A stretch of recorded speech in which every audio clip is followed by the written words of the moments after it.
Iran's nuclear programme remains a serious concern for the European Union and for the international community as a whole.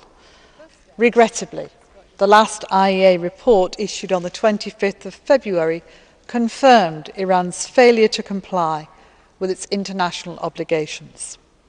I presented to Iran our proposals for concrete confidence-building measures, including an updated fuel supply arrangement for the Tehran research reactor, as well as other transparency measures. Iran's response was disappointing. It was not ready to discuss proposals unless we first recognised Iran's right to enrich uranium, and it spoke of the removal of all sanctions. Ahmadinejad is no better than Gaddafi, and we need to invoke similarly harsh measures to protect human rights in Iran.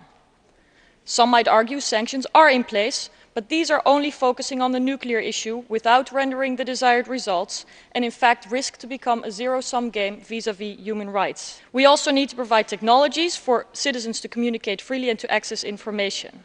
And the EU needs to be a safe haven for free thinkers.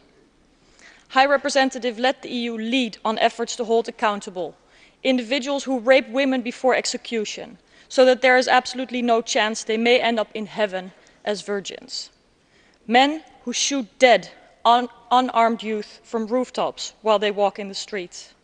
And the judges who convict human rights lawyers for defending juveniles and women. We will continue our efforts engaging Iran, but at the same time our efforts to increase pressure. First of all, through a strengthening of the implementation of existing sanctions. The continued and systematic oppression, arrests and harassment of lawyers, journalists and others who are exercising their rights is totally unacceptable. I remain very concerned about the treatment of Mr Karoubi and Mr Mousavi, and I issued a statement on the 4th of March to that effect. Despite our efforts to secure verifiable information, it remains unclear whether they are under house arrest or otherwise imprisoned.